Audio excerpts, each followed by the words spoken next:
Tatlong suspect ang inaresto matapos patayin, sementuhin at itapon sa septic tank ang bangkay ng isang pulis sa Malolos, Bulacan. Sa kabila niyan, tinutugis pa ang mismong bumaril sa biktima. At live mula sa Bulacan na sa frontline ng balitang yan, si Ian Suyu. Ian, ano na yung update sa karumal-dumal na krimen? Lord Cheryl, hanggang sa ngayon nga ay bantay sarado pa rin ng mga tauhan ng PNP SWAT itong bahagi ng subdivision sa Barangay Mohon, Malolos, Bulacan kung saan nga nadiskubre yung katawan ng nawawalang pulis sa loob ng septic tank. Sinimento ang naaagnas ng bangkay ng isang lalaki sa Barangay Mohon sa Malolos, Bulacan noong Sabado. Iniahon pa ito mula sa septic tank na tinambakan ng mga basura. Tadtad din ng tama ng bala ang katawan. Siya ang nawawalang pulis na si Staff Sergeant Renato Casaway Jr., 46 years old. Sa parteng ito ng subdivision, nilibing yung biktima at ayon nga sa mga residente, wala naman daw silang napansing kaduda-duda dahil maraming basura at saka maraming puno dito sa bakurang ito. Kaya't laking gulat na lamang nila nang malaman na dito pala nadiskubre yung katawan ng nawawalang pulis. Base sa investigasyon, nakadestino ang biktima sa Philippine Drug Enforcement Group Special Operations Unit. Huling nakitang buhay si Casaway nito lang January 24. Nagpaalam umano ito sa kanyang asawa na aalis at sumakay ng motorsiklo. Hanggang sa nakita na nga ang kanyang bangkay sa septic tank.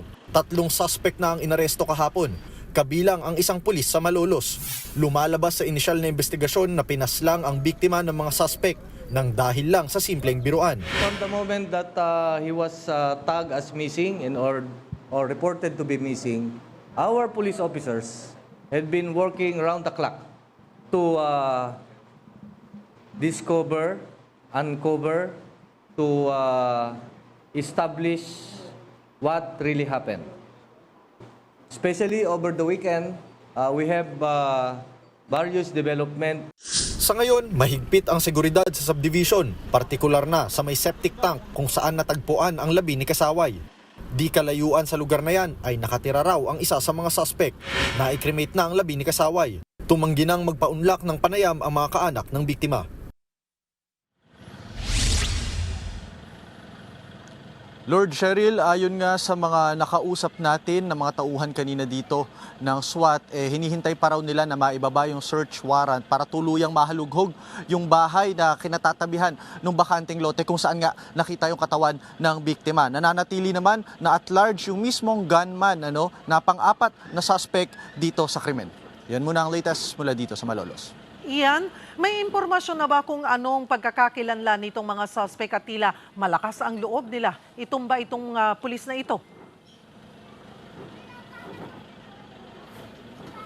Cheryl, nakatanggap nga tayo ng ulat na itong mga suspect na ito nakatira lang din within Malolos at yung isa nga ay nakatira daw sa Paumbong, bayan yan dito sa Bulacan. Kaya kung sakali man alam daw nila talaga yung pasikot-sikot dito sa lugar. Paanong naaresto yung 3 suspect at paanong nalaman na sila nga ang pumatay?